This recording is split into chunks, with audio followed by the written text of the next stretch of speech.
Golongan karya adalah buah pikir dan konsep yang dicetuskan oleh Presiden Soekarno. Gagasan ini didasari keinginan sang proklamator untuk menghadirkan kekuatan fungsional.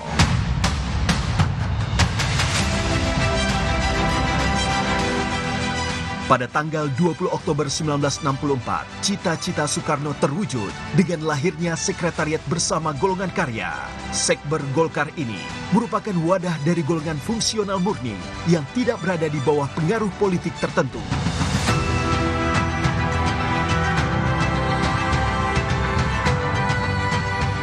Selanjutnya, di masa kepemimpinan Presiden Soeharto, layaknya pohon beringin, Golkar tumbuh semakin kokoh dan mengakar. Soeharto berhasil melakukan reorganisasi dan mempersatukan Golkar yang terdiri dari sekitar 300 golongan. Sebelumnya, tidak ada kekuatan politik yang mendominasi di parlemen, lalu ia berhasil menciptakan pengaruh politik mayoritas melalui Golkar. Dalam masa pemerintahan selama 32 tahun, Soeharto mampu menciptakan dan menjaga stabilitas politik dan ekonomi.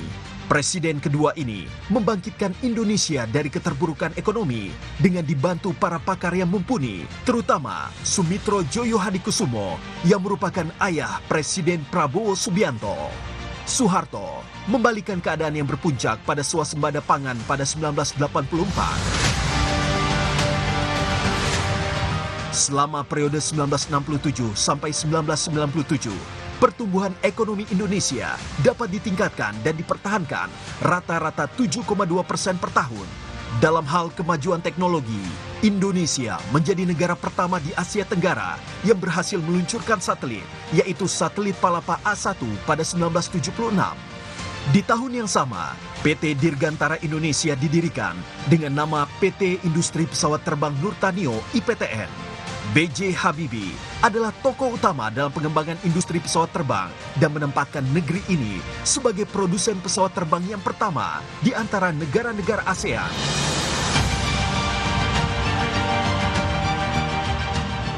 Memasuki era reformasi, pemerintahan Habibie memegang peran sangat krusial dan menjadi kunci transisi dari Orde Baru ke reformasi.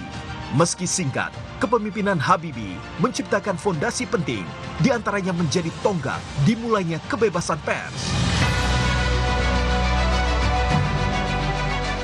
Reformasi 1998 menjadi titik balik dalam demokrasi di Indonesia. Golkar berubah menjadi Partai Golkar. Di bawah kepemimpinan Akbar Tanjung, Partai Pohon Beringin ini bukan hanya mampu bertahan, melainkan juga membuktikan kekuatannya.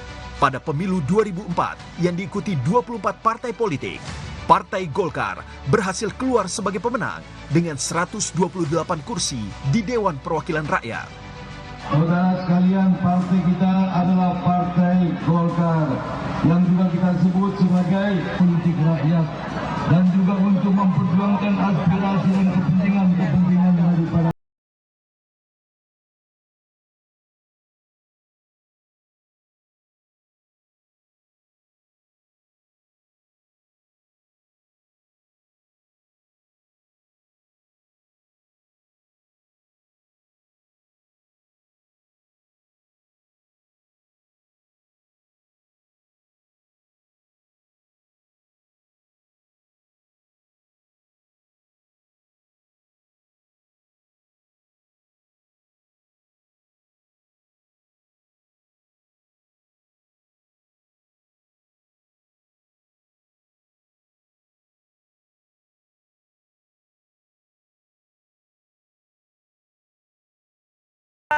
program paling pertama itulah menyukseskan pemerintahan Pak Prabowo Gibran dan berada pada garda terdepan untuk mengeksekusi seluruh program-programnya dan juga berada pada garda terdepan dengan partai-partai koalisi lain untuk menjadi benteng pertahanan ketika ada yang main-main baik dari dalam maupun dari luar. Karena ini adalah bagian implementasi daripada doktrin karya kekaryaan.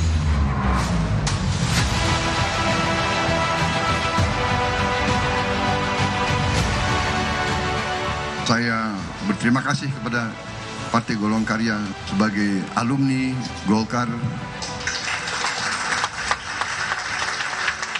Terima kasih. Saya selalu katakan kepada rekan saya di Gerindra, bagaimanapun kita harus belajar dari Partai Golongan Karya.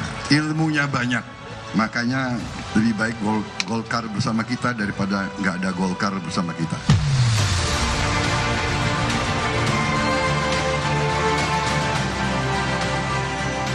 Golkar akan selalu memegang teguh komitmen karya kekaryaan, semangat untuk berkontribusi menjadi roh perjuangan partai di setiap masa.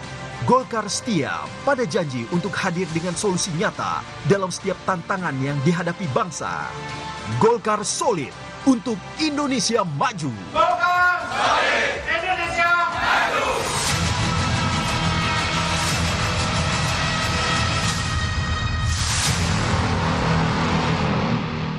Hadirin yang kami hormati, selanjutnya pidato politik Ketua Umum DPP Partai Golkar, Bapak Bahlil Lahadalia.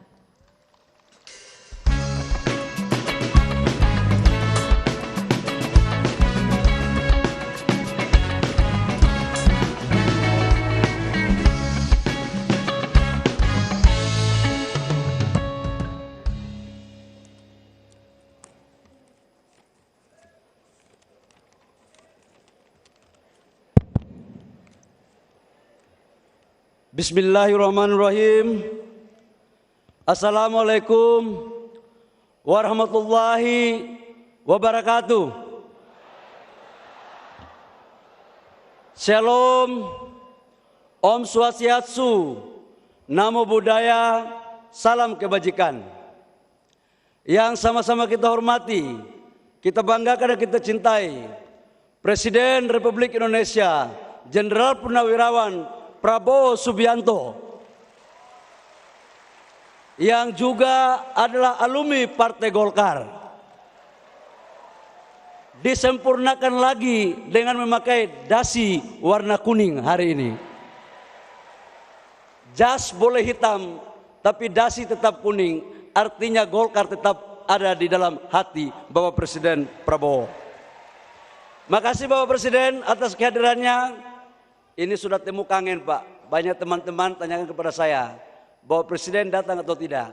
Saya katakan kepada mereka bahwa insya Allah selama doktrin karya kekaryaan masih ada di sanubari Bapak Presiden Prabowo, insya Allah beliau akan hadir dan hari ini tepat akan ada.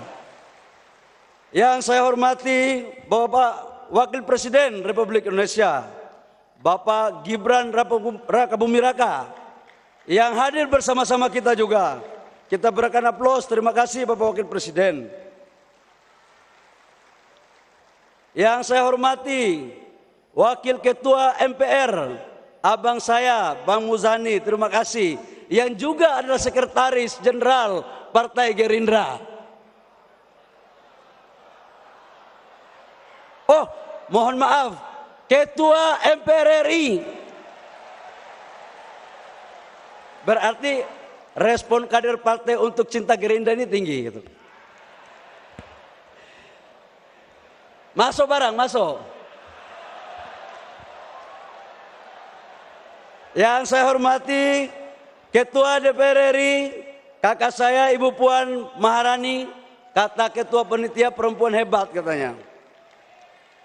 Yang saya hormati seluruh anggota kabinet Merah Putih yang sempat hadir, yang mohon maaf saya tidak sebut satu persatu.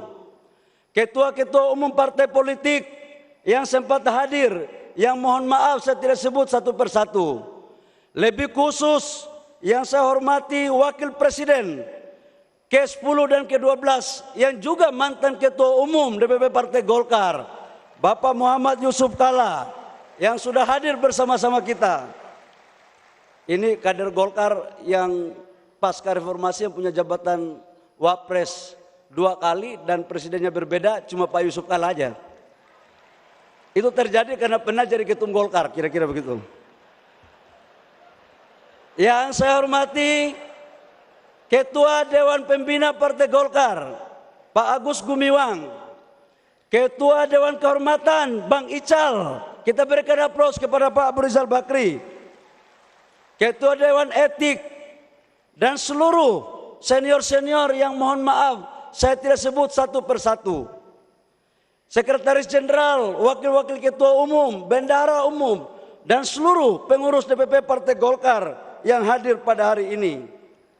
Yang saya hormati, anggota fraksi 102 orang DPR RI yang sempat hadir di ruangan ini.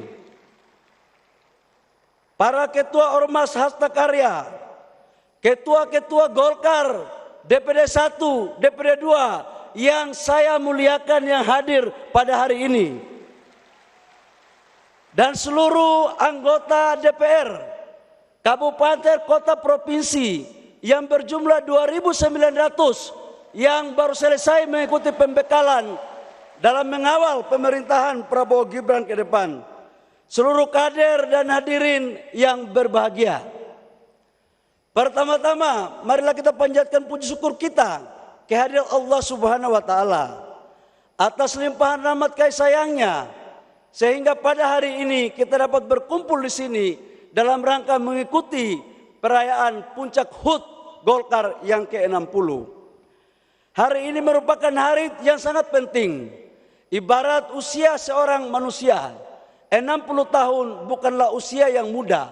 Ini adalah usia matang-matangnya.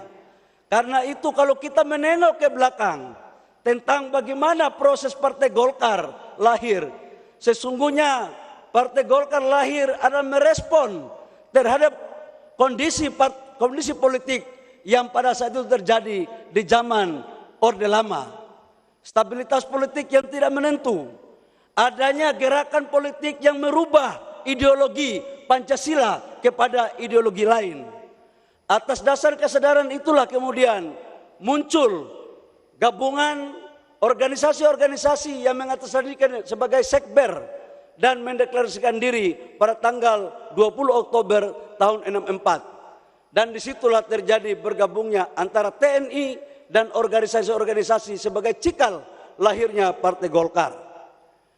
Dengan demikian dapatlah kita artikan bahwa sesungguhnya Partai Golkar lahir bukan dimiliki oleh 1-2 orang, tapi Partai Golkar lahir atas dasar gagasan besar para pendiri bangsa dan para tokoh-tokoh bangsa yang ingin melihat rakyatnya sejahtera. Proses kemudian terjadi pada tahun 71, Golkar menjadi peserta pemilu. Golkar dulu terkenal dengan jalur ABG. Ada sipil birokrasi, Golkar dan TNI. Mampu mengawal proses pemerintahan selama 32 tahun. Kita tahu di awal Orde Baru, inflasi kita di bawah kurang lebih sekitar hampir 600%.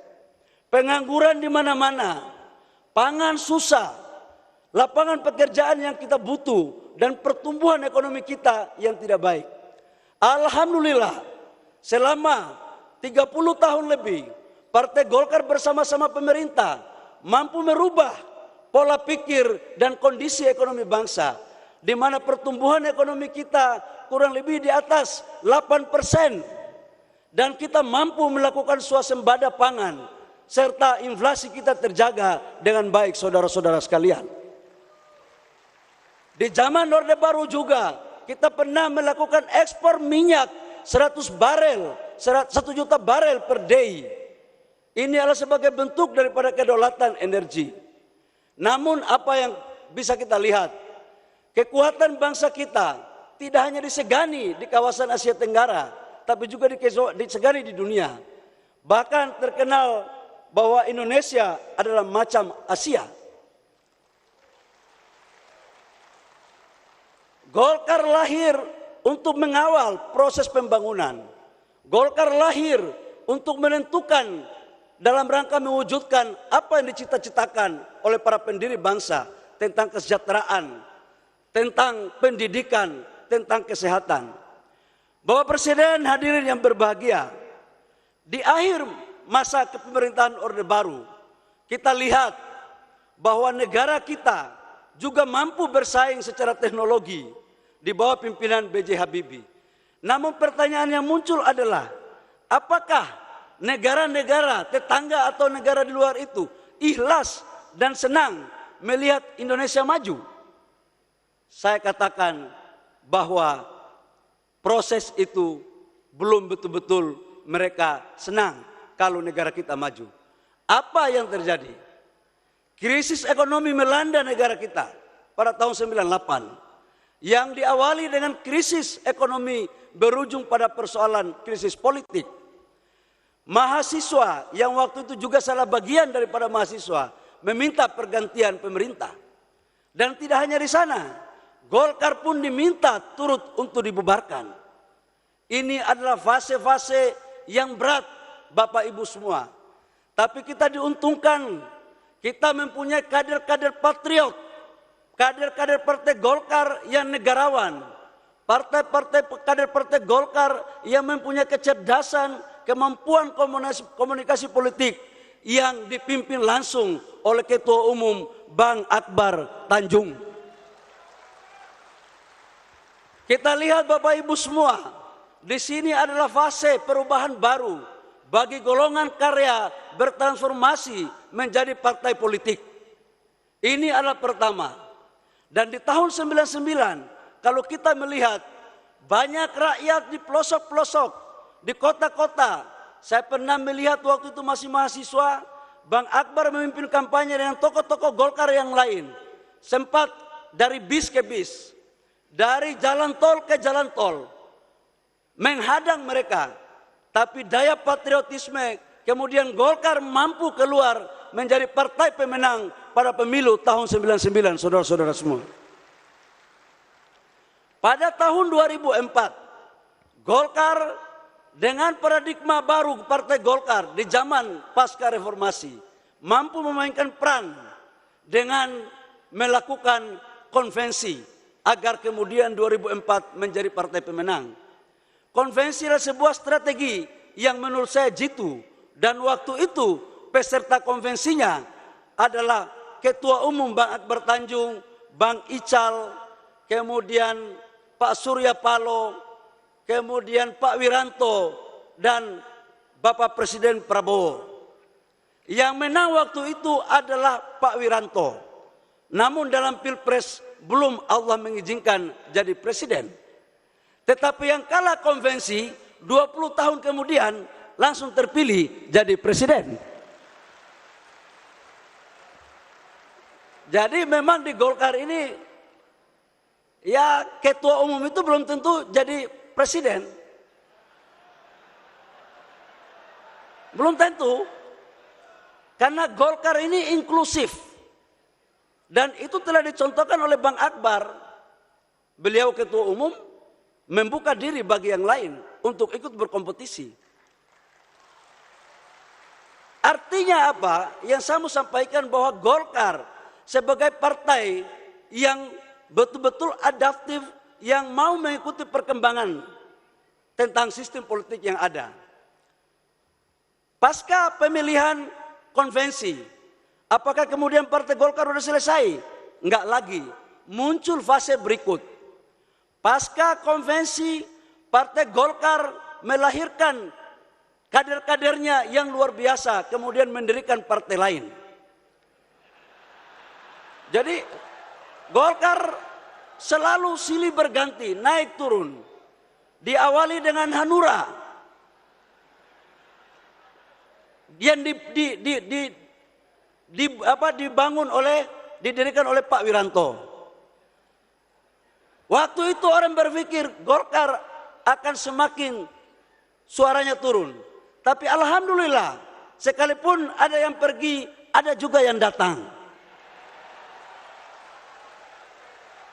Setelah Pak Wiranto pergi mendirikan Partai Hanura, ada satu lagi kader terbaik Partai Golkar, mendirikan Partai Gerindra.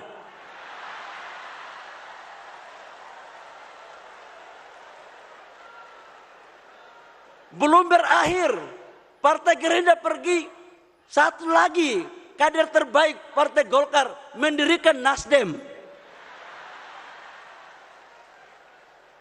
Bagi Golkar adalah itu hal yang biasa-biasa saja.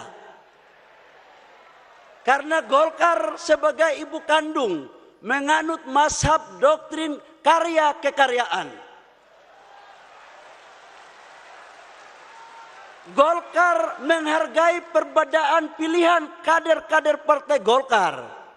Karena sesungguhnya Golkar adalah gudang daripada kader-kader yang berkualitas.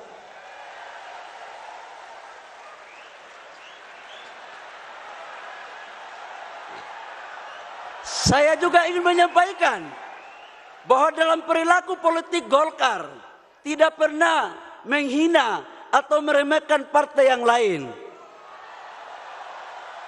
Kami selalu berjiwa besar untuk menghargai kebesaran partai lain.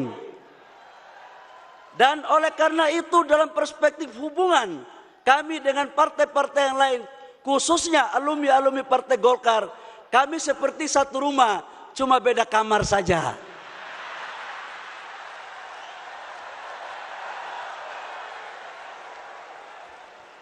Yang namanya satu rumah pasti keluarga. Cuman itulah perbedaan. Golkar adalah ibu kandung yang melahirkan anak-anaknya.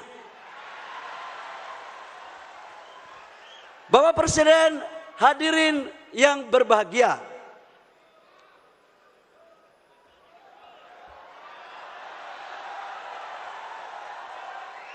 Pasca reformasi dan pasca transisi Golkar. Kemudian di tahun 2024 adalah tahun politik. Kita sadari bahwa dalam tahun 2024 adalah tahun politik di mana mampu kita melewati proses pileg, pilpres, dan pilkada. Khusus untuk pileg, alhamdulillah Partai Golkar selalu ada pada garda terdepan untuk memperkuat fondasi-fondasi dukungan dengan melakukan konsolidasi internal dan eksternal. Khusus untuk konsolidasi internal, melakukan konsolidasi struktural dari tingkat DPP, DPD 1, DPD 2, kecamatan, desa, sampai dengan tingkat RT. Tidak hanya melakukan konsolidasi, juga mampu memberikan diklat-diklat, training-training sebagai bagian daripada kebesaran Partai Golkar. Dan alhamdulillah hasil daripada pileg, Golkar mampu meraih suara sebesar 102 kursi di DPR RI. Kami nomor 2, Bapak Presiden. Kami nomor 2, ya di bawah dikit PDIP, di atas dikit Gerindra. Kami di tengah-tengah saja. Dan ini mencerminkan, tetapi untuk DPR Kabupaten Kota, izinkan kami Bapak Presiden dan seluruh ketua-ketua umum partai lain, bahwa Golkar menang di 15 provinsi dan sekaligus menjadi ketua DPR provinsi. Dan menang di 300 lebih kabupaten kota dengan total jumlah anggota DPR kabupaten kota sebesar 290 dan yang terbanyak dibandingkan dengan partai-partai yang lain. Dan malam hari ini semua mereka ada di sini Bapak Presiden.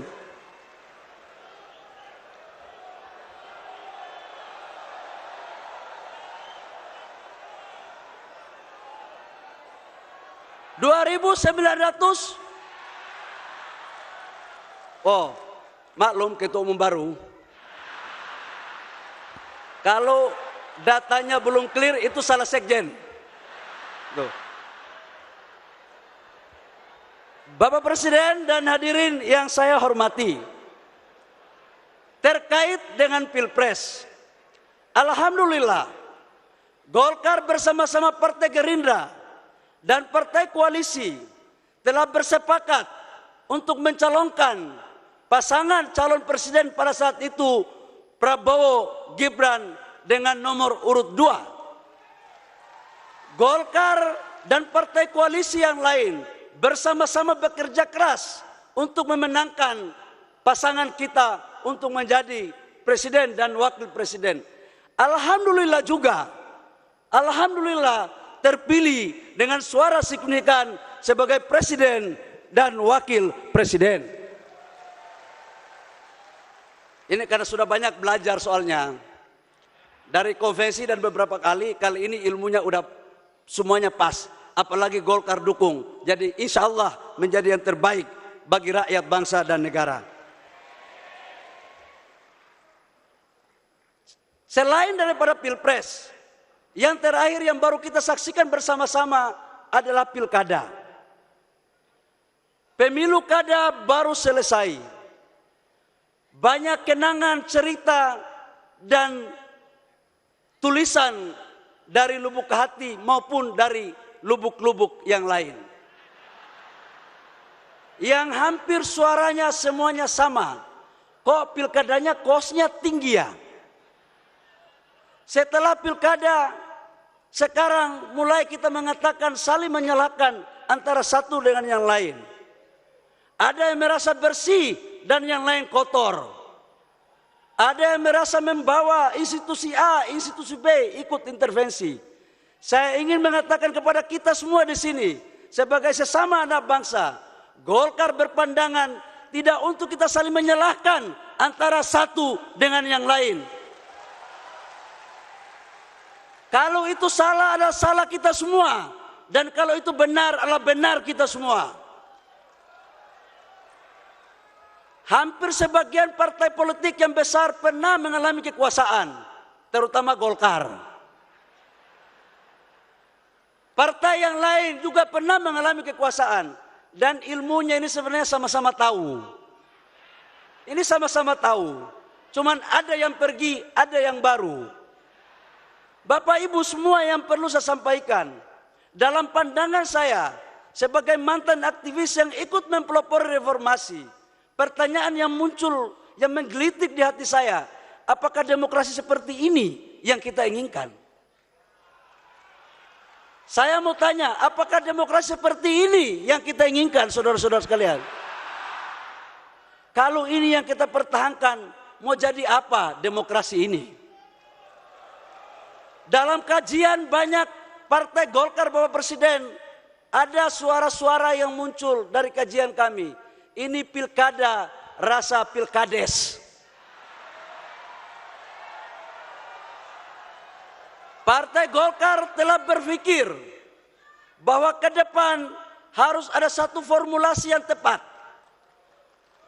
Harus ada formulasi yang tepat untuk kita merumuskan sistem politik kita yang benar-benar baik untuk rakyat dan baik untuk negara, untuk mewujudkan cita-cita proklamasi kita. Dalam pandangan Partai Golkar, tujuan negara kita bukanlah hanya demokrasi. Demokrasi sebagai instrumen untuk mencapai tujuan. Dan tujuan negara kita itu adalah mensejahterakan kehidupan bangsa, ikut mencerdaskan kehidupan bangsa, dan ikut mengambil bagian dalam ketertiban dunia, dan sekaligus menjaga marwah negara kita. Jangan kita melakukan disorientasi. Dan saya pikir Bapak Presiden, kalau memang partai lain yang belum mau menginisiatif, izinkan kami untuk Golkar memulai dialektika ini. Kita akan merumuskan, kita akan memberikan suatu pemikiran-pemikiran yang baik, yang sudah barang tentu tidak boleh kita menaifkan atau memperkecil hak-hak politik rakyat yang ada di negara kita. Setuju? Setuju? Bapak Presiden, di sini ada calon gubernur yang menang, calon bupati wali kota yang menang, tapi ada juga yang kalah dalam ruangan ini. Jadi menang maupun kalah, saya pikir yang menang jangan jumawa. Bagi kita semua, yang kalah juga jangan bersedih. Kita ikut motivasi dan daya juang Bapak Presiden Prabowo. Kalah berkali-kali tapi maju terus, akhirnya menang. Sudah ada contoh. Jadi kalau baru kalah sekali, jangan menyalahkan institusi lain dong. Jangan menyalahkan yang lain, maju terus. Maju terus. Taunya yakin usaha sampai.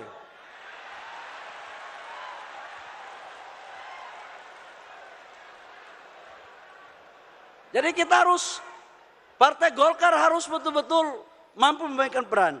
Bapak Presiden, hadirin yang berbahagia, dalam konteks positioning Partai Golkar untuk mendukung pemerintah, kami telah bersepakat di dalam Munas untuk mengawal seluruh program-program pemerintah Presiden Prabowo dan Wakil Presiden Pak Gibran.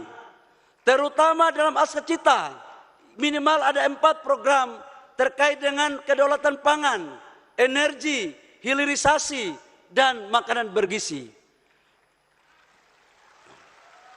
Bagi Partai Golkar ini sejalan dengan roh, gagasan, dan tujuan partai.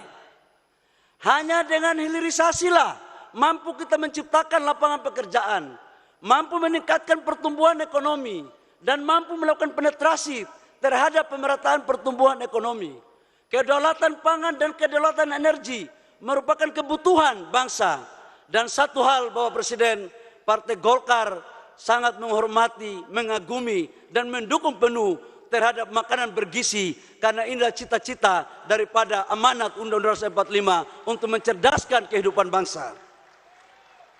Dalam perspektif itulah kemudian kami ucapkan terima kasih kepada Bapak Presiden Prabowo dan Wakil Presiden Pak Gibran Raka-Buming-Raka yang telah mempercayakan kepada kader-kader terbaik Partai Golkar untuk duduk di anggota kabinet. Dalam hitungan kami ada 7 menteri, ada 8 menteri yang Bapak jadi pembantu Bapak Presiden, termasuk Ketua Umum Golkar. Ada 8, ada 1 jabatan setingkat menteri, gubernur tanpa pilkada, yaitu Gubernur Lemhanas. Ada 3 wakil menteri. Ini semua terjadi karena membuktikan kualitas kader Partai Golkar untuk membantu Bapak Presiden dalam rangka mewujudkan apa yang menjadi cita-cita visi besar dalam konteks pembangunan rakyat, bangsa, dan negara. Dalam konteks ke depan, karena sudah memasuki 60 tahun, Golkar selalu mengambil inisiatif dan selalu berevolusi untuk menatap ke depan. 2029 masih 4 tahun atau menjelang 5 tahun lagi. Tapi bagi Golkar menata lebih baik dari sekarang itu jauh lebih baik. Karena itu kami berpandangan bahwa dari pemilu ke depan 73% pemilih adalah usia 17 sampai dengan 50 tahun.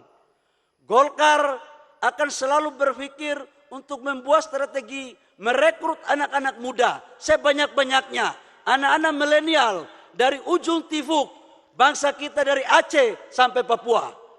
Ini sebagai bentuk daripada inklusivitas kita untuk bagaimana mendorong dengan tetap mengedepankan asas-asas proses rekrutmen kaderisasi yang baik. Di samping itu juga kami menargetkan agar target kita ke depan menambah kursi Bapak Presiden. Dari 102, ya 100 lebih 2 sedikit lah Bapak Presiden. Kita tahu bahwa harus di angka psikologis. Di angka psikologis. Dan dari mimbar ini juga kami ucapkan selamat kepada Partai Gerindra sebagai pemenang pilkada untuk di tingkat provinsi yang sangat luar biasa sekali. Tetapi Golkar ada di urutan kedua. Kita dua-dua saja nggak apa-apa. Nggak boleh terlalu mendahului, nggak boleh juga ketinggalan terlalu banyak, gitu. Karena Golkar itu penyeimbang untuk kebaikan kita semua. Saya pikir hanya itu Bapak Presiden yang perlu kami laporkan dan kami menyampaikan pada acara HUT ke-60 ini. Akhir daripada sambutan saya ingin mengajak kita untuk menandakan yel-yel. Kalau saya katakan Golkar solid, Indonesia, kita coba cek. Golkar! Golkar! Di sebelah sini belum kompak. Golkar! Indonesia! Indonesia! Indonesia! Bapak Presiden, ini bentuk gelar pasukan bahwa mereka ini ada pada garda terdepan untuk mengawal pemerintahan Bapak Presiden Prabowo dan Bapak Wakil Presiden. Demikian yang perlu kami sampaikan pada kesempatan yang berbahagia ini. Kiranya kami memohon kesediaan Bapak Presiden untuk memberikan pengarahan kepada junior-juniornya. Karena saya lihat dari tadi Bapak Presiden sangat nyaman karena rasanya kembali ke rumah beringin seperti semula.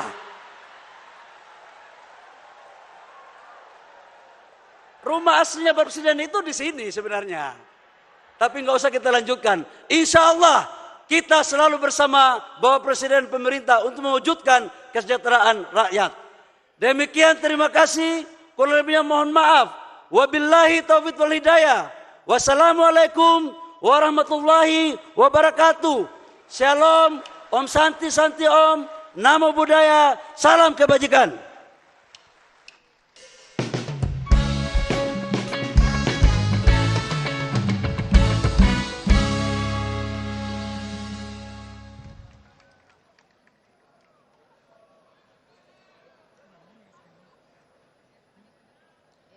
Hadirin, untuk selanjutnya secara bersama-sama kita akan menyaksikan perjalanan Presiden Republik Indonesia di Partai Golkar.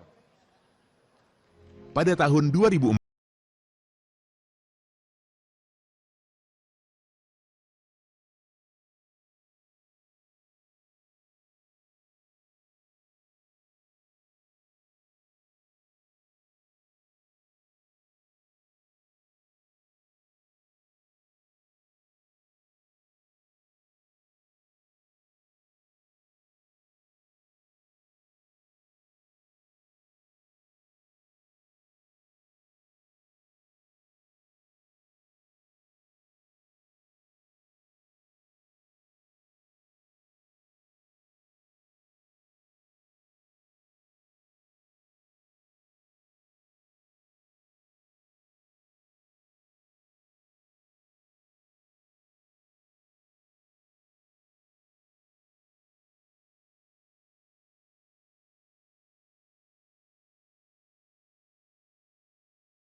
tidak sering dalam sejarah politik bangsa Indonesia partai sebesar Golongan Karya, partai yang begitu banyak sejarahnya, tetapi di ujungnya menunjukkan jiwa yang seperti ini. Saya sungguh-sungguh hormat sama kalian.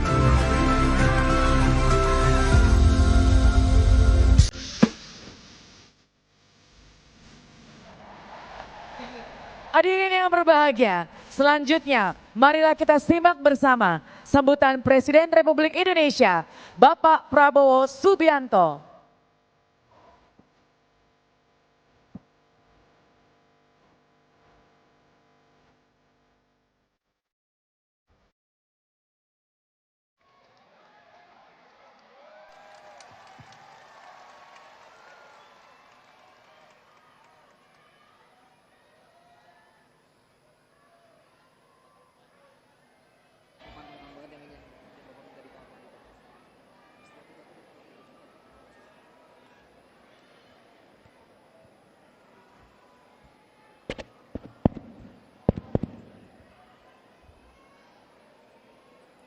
Bismillahirrahmanirrahim.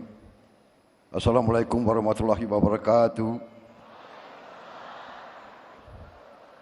Selamat malam, salam sejahtera bagi kita sekalian. Shalom, salve, Om Swastiastu. Namo Buddhaya, salam kebajikan. Rahayu-rahayu. Yang saya hormati Wakil Presiden Republik Indonesia, Saudara Gibran Rakabuming Raka, Wakil Presiden ke-10 dan ke-12, Bapak Muhammad Yusuf Kalla,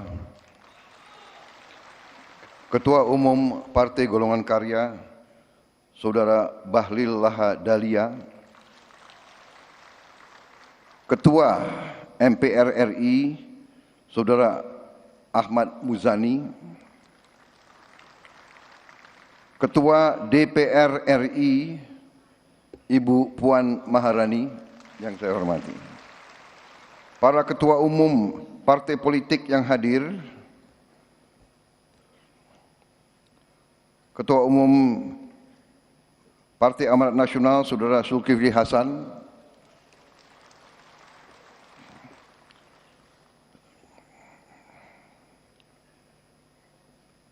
Ketua Umum Partai Demokrat, Saudara Agus Harimurti Yudhoyono, Ketua Umum Partai Kebangkitan Bangsa, Saudara Muhaimin Iskandar,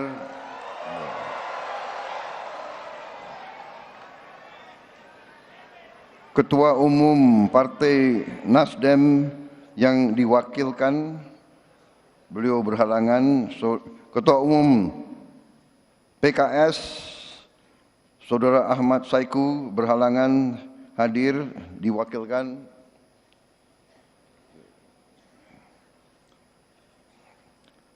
Ketua Umum PSI, Saudara Kaisang Pangarep berhalangan hadir, diwakilkan.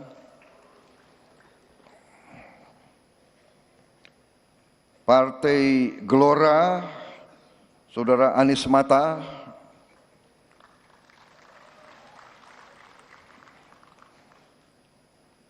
sekalian di absen gitu.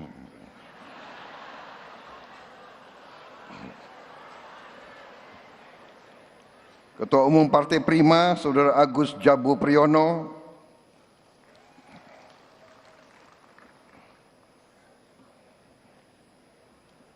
kebetulan pakai baju yang bagus malam hari ini.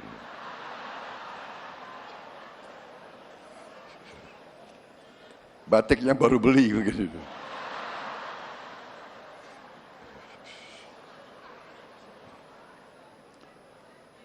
Ketua Umum Partai Garuda, Saudara Ahmad Riza Sabana,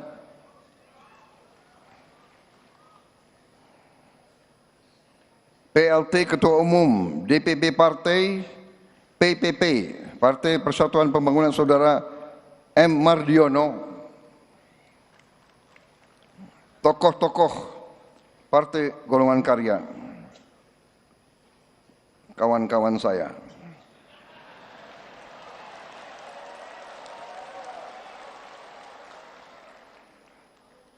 Kalau begini saya ingat pantun.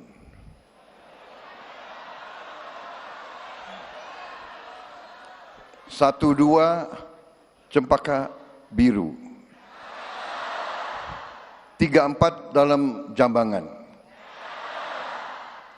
Kalau mendapat kawan baru, kawan lama dilupa jangan.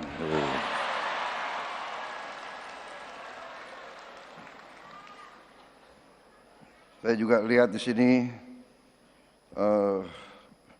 banyak senior-senior. Ketua Dewan Kehormatan Saudara Abu Rizal Bakri, Ketua Dewan Etik Saudara Muhammad Hatta, Ketua Dewan Kehormatan Saudara Akbar Tanjung yang diwakili oleh Ibu Akbar Tanjung, Ketua Dewan Pembina Saudara Agus Gumiwang, tokoh-tokoh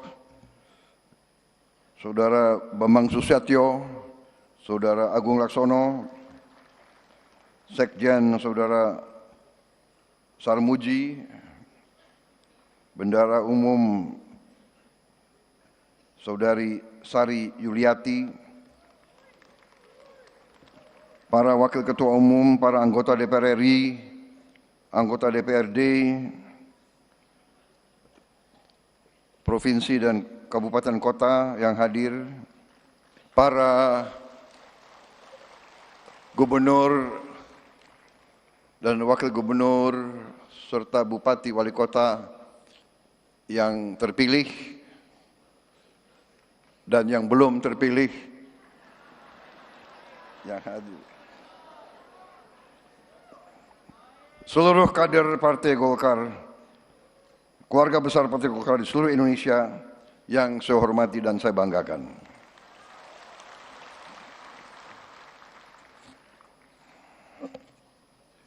Saya kira kabinet Merah Putih yang hadir tidak akan saya sebut satu persatu, ya kan? Tanpa mengurangi rasa hormat. Soalnya banyak sekali di sini.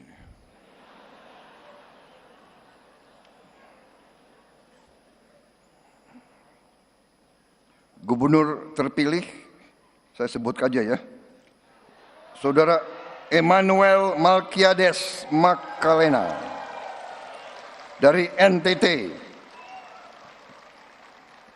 Saudara Rudi Masud dari Kalimantan Timur, Saudara Amsar Ahmad dari Kepulauan Riau, Saudara Hidayat Arsani dari Bangka Belitung, Wakil Gubernur terpilih Bapak Erwan Setiawan dari Jawa Barat, Ibu Idah Saidah dari Gorontalo, Bapak Surya dari Sumatera Utara, Ibu Indah Damayanti Putri dari NTB. Saudara-saudara sekalian, terima kasih atas undangan untuk menghadiri peringatan hari ulang tahun ke-60 Partai Golongan Karya. Saya sering hadir acara peringatan hari ulang tahun Partai Golkar, sering. Tapi sekarang rasanya agak berbeda. Karena sekarang saya hadir sudah sebagai Presiden Republik Indonesia.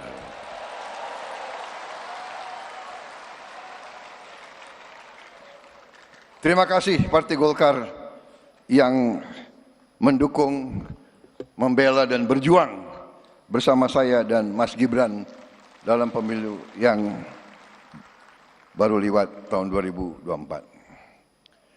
Saudara-saudara sekalian, saya senang hari ini hadir, makanya saya pakai dasi warna kuning. Saya juga punya jaket warna kuning tapi sudah kekecilan.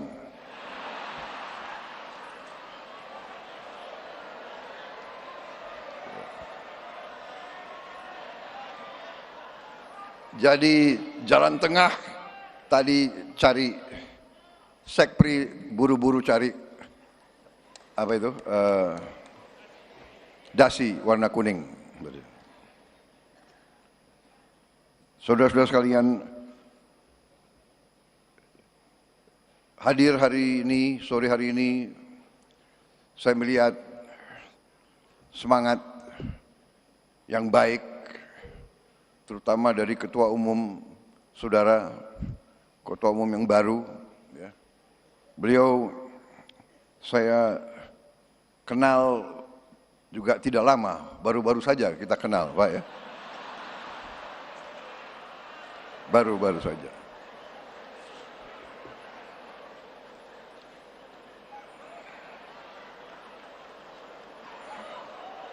Karena waktu 2019 sepertinya saudara berada di tim yang lain gitu.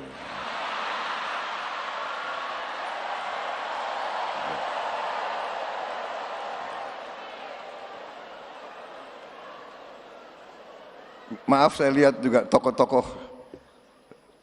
dari PDIP hadir di sini mendampingi Ketua DPR RI,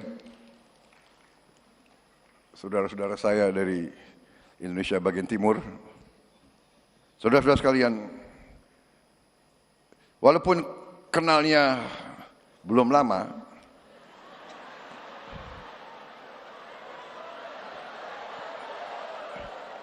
tapi saya harus akui, saya terkesan sama saudara Bahlil, terkesan, benar. Beliau, saya lihat gerak-geriknya,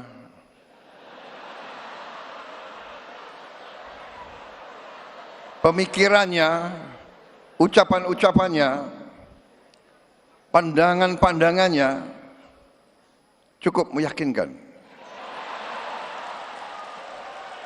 Nah, serius ini, serius. Waktu saya gabung dengan Pak Jokowi di kabinet Indonesia Maju, ya, kabinet beliau, kabinet Pak Jokowi, saya agak aneh juga beliau dipilih jadi Menteri Investasi. Biasanya Menteri Investasi, ya kan, itu lulusan universitas di Amerika. Iya kan? Harvard University atau Stanford atau Berkeley. Kalau nggak Amerika, minimal Inggris lah, ya. Oxford University, Cambridge, atau Sorbonne. Saya sendiri pernah di Harvard, tapi ke toko buku. Kalian kan shock juga ya. Kapan Prabowo ke Harvard? Saudara-saudara sekalian, enggak benar, ini serius.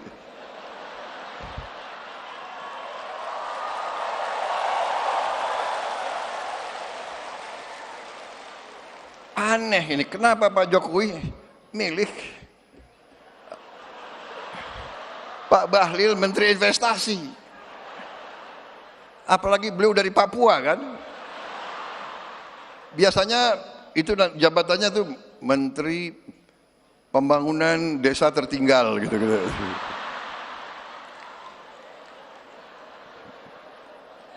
Tapi beliau pilih Menteri Investasi. Waktu saya ketemu, saya tanya, Pak Bahlil, Anda pelan-pelan saya nanya, nggak enak, tersinggung. Pak Bahlil, Anda lulus dari universitas mana? Pak, universitas saya nggak ada di Google, katanya.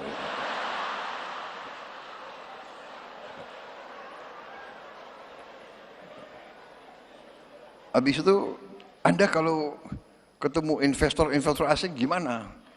Ya kan? Saya nggak mau tanya, Anda bahasa Inggrisnya bagus nggak? Gitu kan?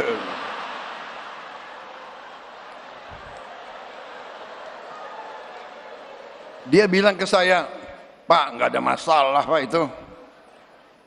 Itu pengusaha pejabat dari Korea juga nggak bisa bahasa Inggris. Dia bilang gitu. Dari Jepang juga nggak bisa bahasa Inggris. Jadi saya punya 4 penterjemah, dia bilang. 1 bahasa Inggris, bahasa Jepang, bahasa Korea, bahasa Jerman. Jadi kemana-mana penterjemahnya 4. Pinter juga orang ini. Pinter juga. Walaupun universitasnya nggak ada di Google, ternyata saya lihat boleh juga orang ini.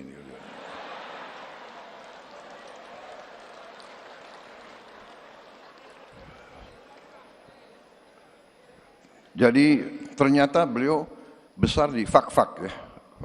Fak-Fak itu di pantai kan. Jadi waktu kecil orang tuanya selalu kasih makan ikan. Jadi cerdas.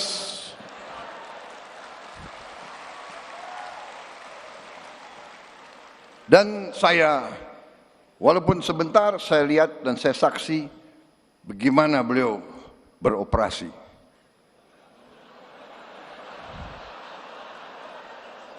Bagaimana beliau, jadi selain beliau menteri yang sukses, terus terang aja, saya nilai sukses sebagai menteri. Dan selain sukses, beliau juga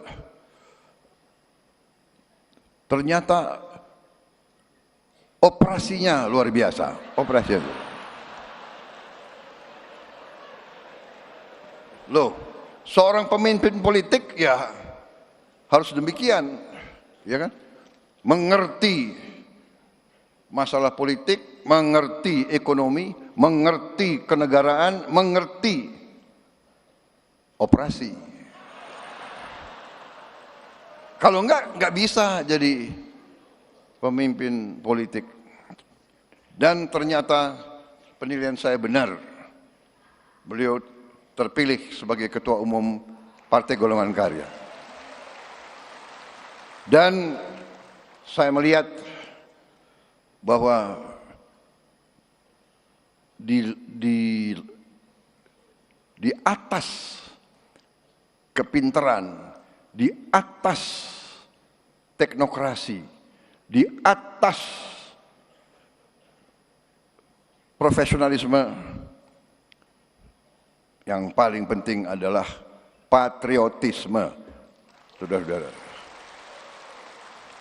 Menurut saya, orang yang pintar tapi tidak cinta tanah air kurang bermanfaat untuk bangsa dan negara. Orang pintar tapi tidak loyal biasanya merugikan suatu organisasi.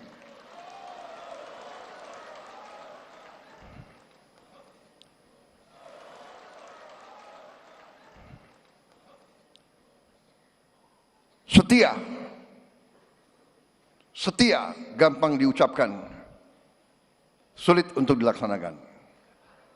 Setia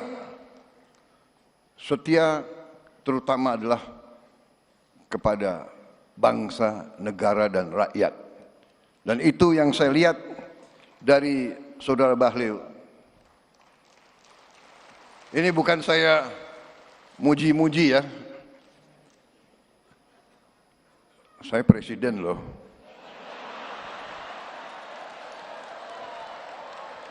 Saya enggak, benar, saya tidak muji-muji, tapi saya katakan, yang saya lihat dari perkenalan saya yang tidak lama, saya lihat hati beliau merah putih. Beliau cinta tanah air. Kuncinya bagi suatu bangsa, kuncinya bagi setiap partai politik, kuncinya bagi setiap organisasi, menurut saya, bermanfaat bagi negara atau tidak. Dan untuk bermanfaat bagi bangsa negara, ya harus cinta bangsa dan negara itu. Beliau Menteri Investasi. Sekarang beliau Menteri ESDM. Waktu beliau Menteri Investasi, beliau di bawah kepemimpinan Pak Jokowi, beliau melakukan pekerjaan-pekerjaan yang cukup mendasar dan cukup menjangkau ke depan. Beliau merintis perencanaan hilirisasi. Perencanaan yang real, bukan gagasan, bukan omon-omon saja. Ini saya ingin memberi kesaksian. Satu hari beliau bawa ke saya 26 buku. 26 buku, tebel-tebel ini. Pak Prabowo, ini perencanaan hilirisasi. Dan sampai sekarang 26 buku itu menjadi panduan saya untuk melaksanakan. Jadi saya bukan mau muji-muji, saya tidak. Saya selalu ingin menyampaikan apa adanya. Yang baik, katakanlah baik. Yang benar, katakanlah benar. Iya kan? Jadi saudara-saudara, di sini saya sampaikan kepada Ketua Umum, kepada seluruh keluarga besar Golkar, menurut saya tidak salah saudara-saudara memiliki Ketua Umum Bahlil Lahadalia.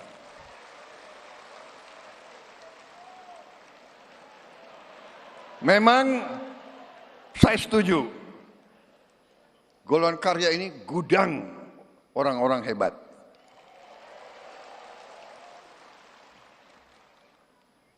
Banyak melahirkan partai-partai. Dan di kabinet ini ya memang mungkin partai yang paling banyak kadernya di kabinet ya Partai Golkar.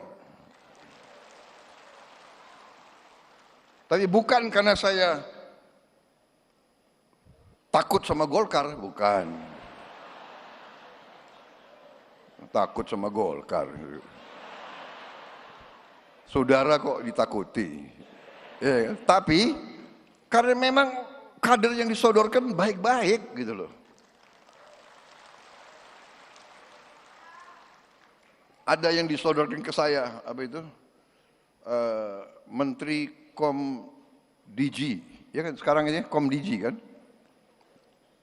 Ibu Mutia. Saya lihat riwayat hidupnya, lulus universitas jurusan fisika. Berarti pinter nih anak ini, ya kan? Karena saya sudah presiden, saudara nggak boleh tanya, fisika saya dulu nilainya berapa? Awas kalau tanya ya.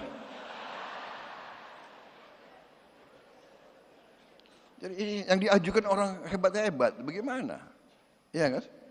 Jadi, dan saya kira disitulah salah satu kunci kepemimpinan. Yang disodorkan harus orang yang terbaik. Dan disitulah akhirnya ya saya terima calon-calon dari Partai Golongan Karya. Dan saya lihat beliau itu tidak milih hanya konconya saja, ya kan? Hanya kubunya saja, kan begitu. Di tiap partai pasti ada kubu. Di Gerindra ada kubu juga, banyak kubunya. Iya kan? Banyak kubu, itu biasa, gak ada masalah. Jadi itu yang saya ingin sampaikan pertama. Jadi saudara-saudara, saya merasa nyaman Golkar bersama saya. Saya merasa nyaman dengan partai-partai Koalisi Indonesia Maju.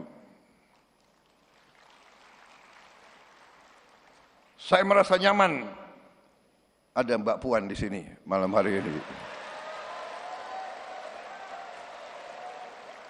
Dan saya menghargai PDIP. Walaupun saya punya gagasan persatuan nasional,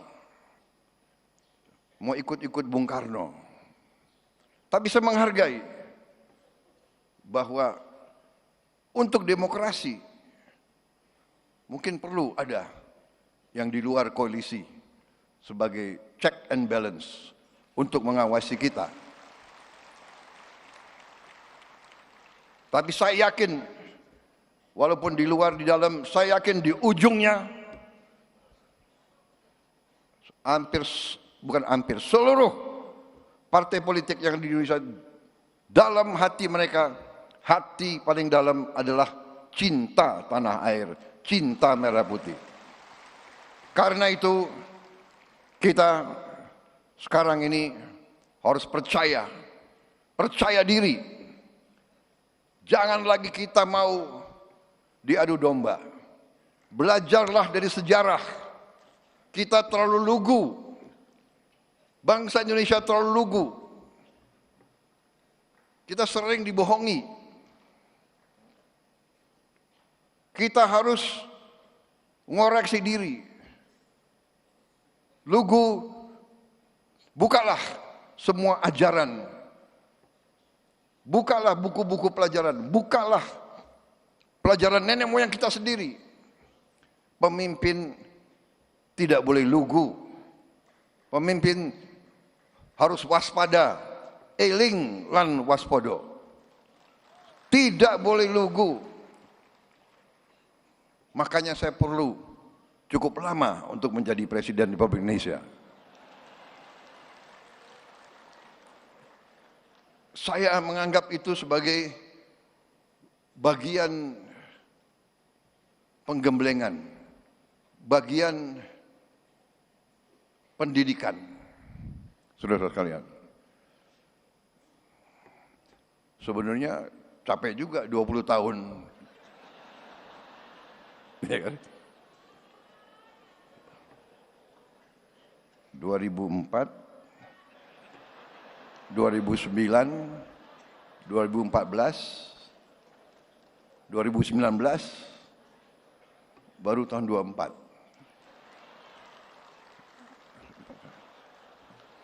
Tapi mungkin itu yang membuat perjalanan itulah yang harus saya tempuh.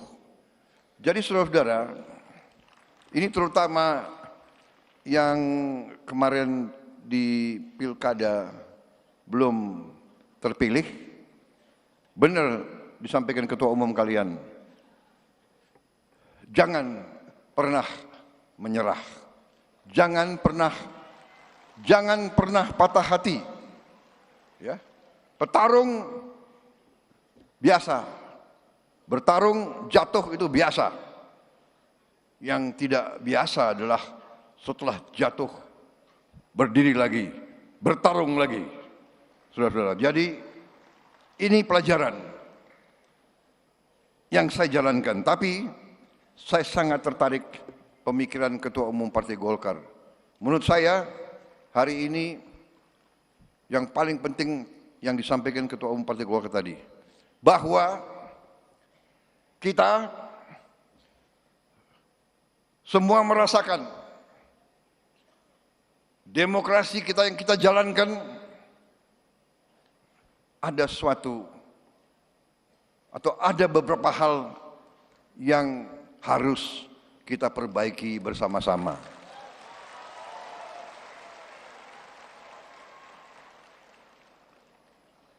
Menurut saya, kita harus perbaiki sistem kita. Dan kita tidak boleh malu untuk mengakui bahwa kemungkinan sistem ini terlalu mahal. Betul. Dari wajah yang menang pun saya lihat lesu juga. Yang menang lesu, apalagi yang kalah.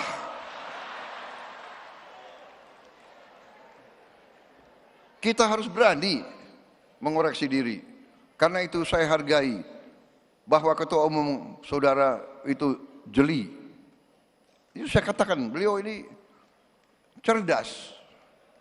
Makanya nanti anak-anak Indonesia harus banyak makan ikan. Saudara-saudara. Kembali ke yang serius ya, ini benar. Ketua Umum Partai Golkar, salah satu partai besar. Tapi menyampaikan perlu ada pemikiran memperbaiki sistem partai politik. Apalagi ada Mbak Puan, kawan-kawan dari PDIP, kawan-kawan partai-partai lain, mari kita berpikir, mari kita tanya, apa sistem ini berapa puluh triliun habis dalam 1-2 hari dari negara maupun dari tokoh-tokoh politik masing-masing. Ya kan? Saya lihat negara-negara kita, tetangga kita efisien. Ya, Malaysia, Singapura, India. sekali milih anggota DPRD, sekali milih, ya sudah. DPRD itulah yang milih gubernur, milih bupati.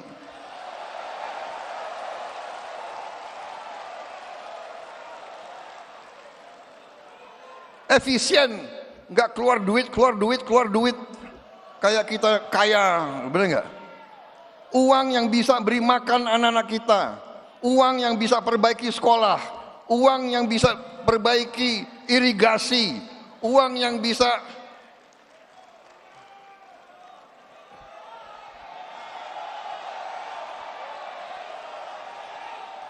ini sebetulnya begitu banyak ketua umum partai di sini, sebenarnya kita bisa putuskan malam hari ini juga, gimana?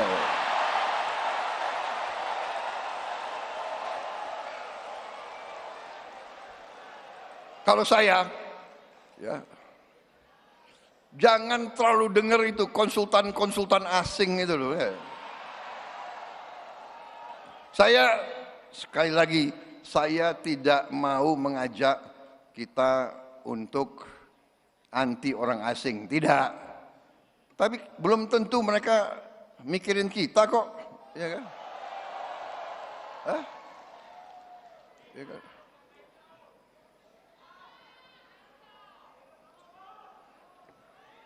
Kalian harus bikin demokrasi.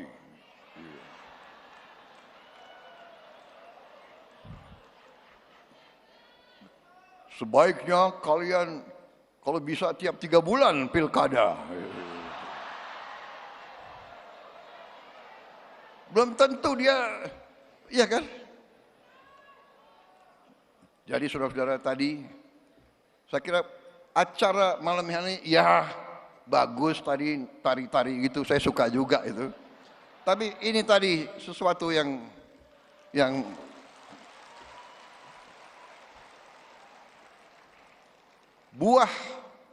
buah dari acara malam hari yang paling penting tadi, keberanian seorang ketua umum partai menyampaikan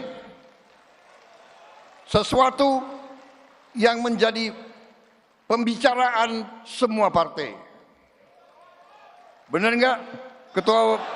Ketua umum partai, benar nggak? Kalian kembali dari pilkada, kapok nggak? Benar nggak? Yang menang, yang kalah, begini semua.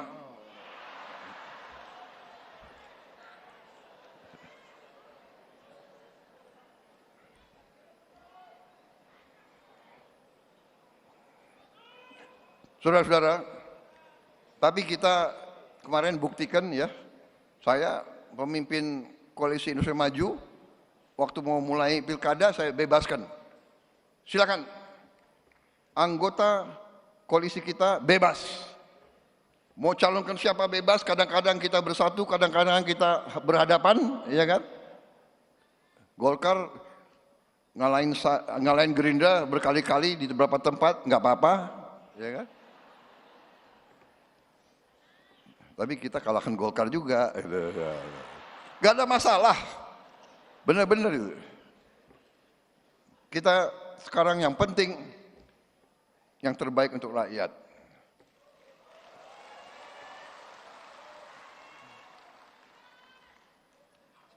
Saya kira cukup ya sambutan saya.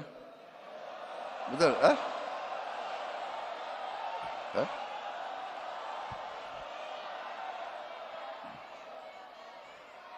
Enggak bosan kalian dengar?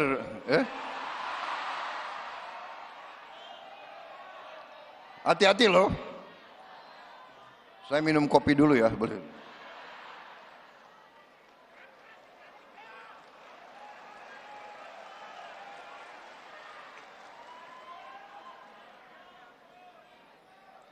Risiko kalian ya, kalian.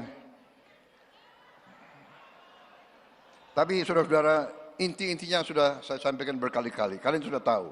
Saudara-saudara, dunia tidak sedang baik-baik saja. Geopolitik negara-negara besar ini sedang tegang. Sedang mau, kita bersyukur kita non-blok, kita bebas aktif, kita tidak mau ikut kemana-mana. Tapi tetap kita harus waspada. Kita tidak boleh pecah.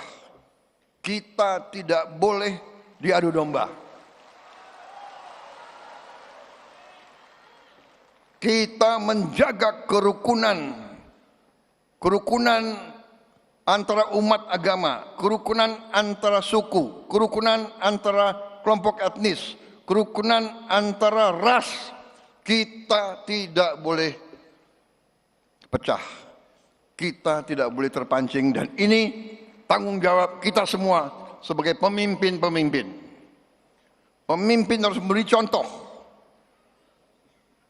Dan kita bersyukur bahwa kita sekarang berada dalam kondisi saat ini. Kita harus sadar perdamaian bukan hadiah dari langit. Perdamaian adalah upaya yang sulit. Saudara, lihatlah berita tiap hari, tiap malam. Bagaimana sebuah negara bisa hancur, bisa pecah, puing-puing, habis kota, habis peternakan, habis kehidupan, karena tidak arifnya para pemimpin. Saudara-saudara sekalian, tidak semua negara dan tidak semua kekuatan di dunia beritikat baik. Untuk itu kita harus waspada. Kita harus waspada. Dan kuncinya adalah kalau semua unsur pemimpin dari semua lapisan bisa rukun bersatu. Tidak berarti kita tidak beda pendapat, tapi di ujungnya kita tidak boleh bermusuhan. Saudara-saudara, saya tidak pernah mau terpancing untuk membenci. Di bidang politik kita tidak boleh sampai membenci lawan, mencaci maki, menghardik. Kembali kepada kepribadian kita, kembali ke kepribadian asli bangsa Indonesia. Dari seluruh suku,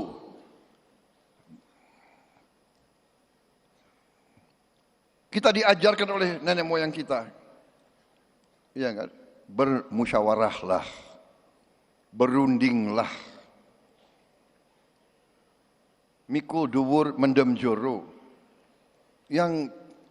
Yang negatif kita tanam, yang baik kita angkat. Itu rumus saya kira. Tidak mungkin hubungan antara manusia, hubungan antara kelompok, tidak mungkin tidak ada selisih.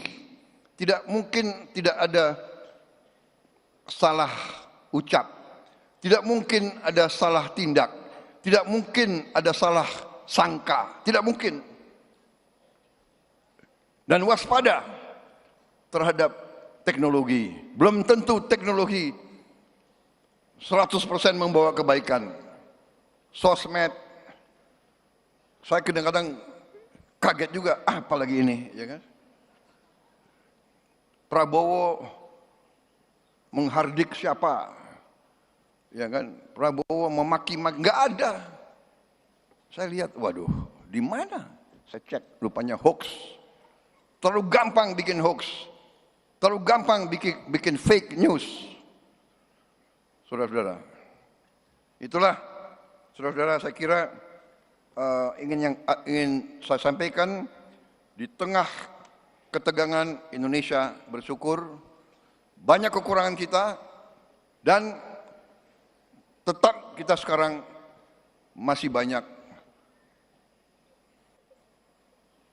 PR, masih banyak rintangan harus kita atasi. Kekayaan kita masih banyak yang bocor. Saya mengajak kita semua bersatu. Saya disumpah di depan perwakilan rakyat, di depan rakyat Indonesia, dan di hadapan Tuhan yang Maha Besar. saya disumpah, saya bersama saudara Wakil Presiden disumpah untuk menjalankan Undang-Undang Dasar dan untuk menjalankan undang-undang. Jadi kalau ada pelanggaran hukum, ya tidak ada pilihan lain, saya harus tegakkan hukum. Saudara-saudara. Jadi saya menghimbau, menyampaikan kepada semua unsur, istilahnya yang pernah menyimpang, kembalilah ke jalan yang benar, jalan yang lurus.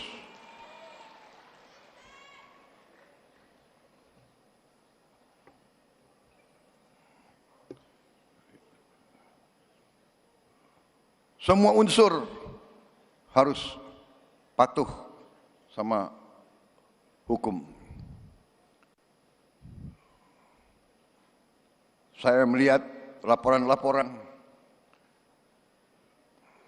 terlalu banyak kekayaan kita, ada yang diselundupkan keluar, illegal mining, illegal ini, illegal itu, ya, manipulasi, laporan, nggak mau bayar pajak, nggak mau bayar kewajiban kepada negara, menerima fasilitas dari negara, memanfaatkan milik rakyat, tapi tidak memenuhi kewajibannya, akan kita hentikan.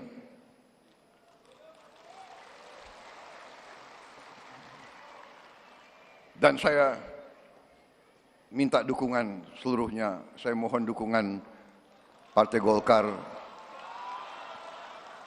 saya minta dukungan semua partai. Ya, saya juga sudah sampaikan di kalangan partai saya, Gerindra, jangan karena kau merasa Gerindra, kau berbuat menyimpang, berbuat seenaknya, kau berharap Gerindra akan melindungi kau. Tidak.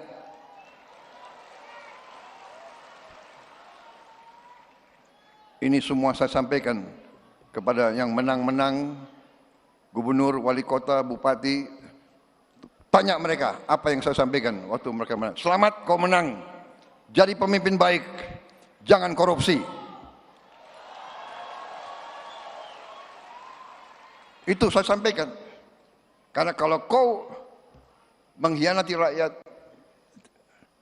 maaf, saya yang akan pertama menindak saudara-saudara sekalian. Itu saya sampaikan ke partai saya.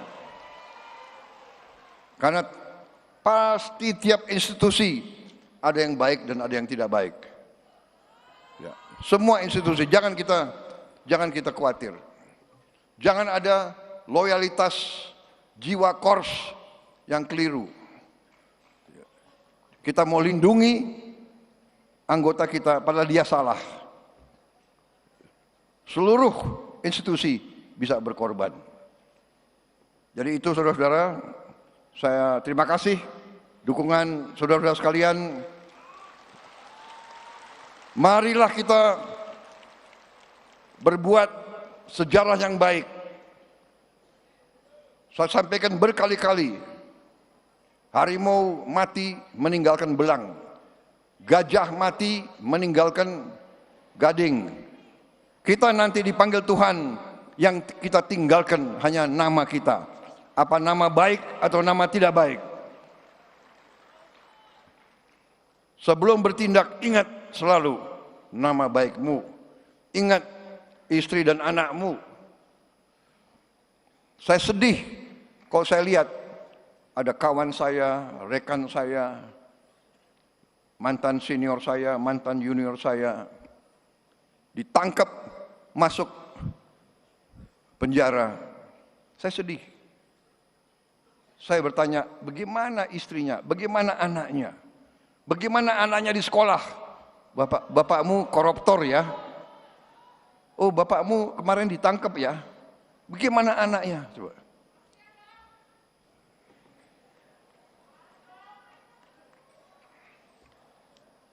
Ini masih ada 18 poin lagi, tapi sudah. Wassalamualaikum warahmatullahi wabarakatuh. Terima kasih golongan karya. Selamat berjuang, berbuat yang terbaik bersama-sama. Kita berbuat yang terbaik untuk masa depan rakyat Indonesia.